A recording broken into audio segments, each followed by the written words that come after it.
I also, in my personal life, I've benefited greatly from my own exploration with psychedelics. And it, it's funny you bring up the term self-medicating, that maybe people have shared that term with you in a disparaging way to dissuade you from what you're doing. But if you look at what the culturally sanctioned forms of self-medicating that we have are, it's basically alcohol, or it's ideological pigeonholing.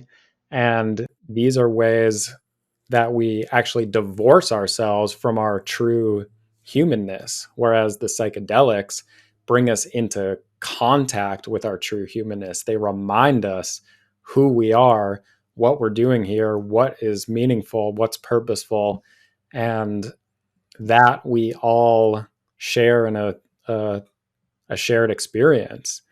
So it's promising and exciting that this is now being recognized in the culturally sanctioned modalities, the universities, the scientific domain.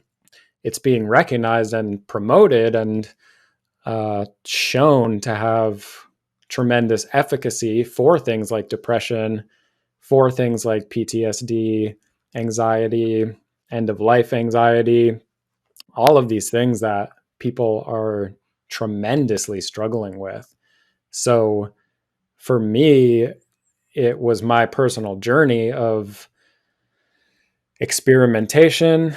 And then as I learned more about it and as I started taking it more seriously, realizing there's something very crucial here.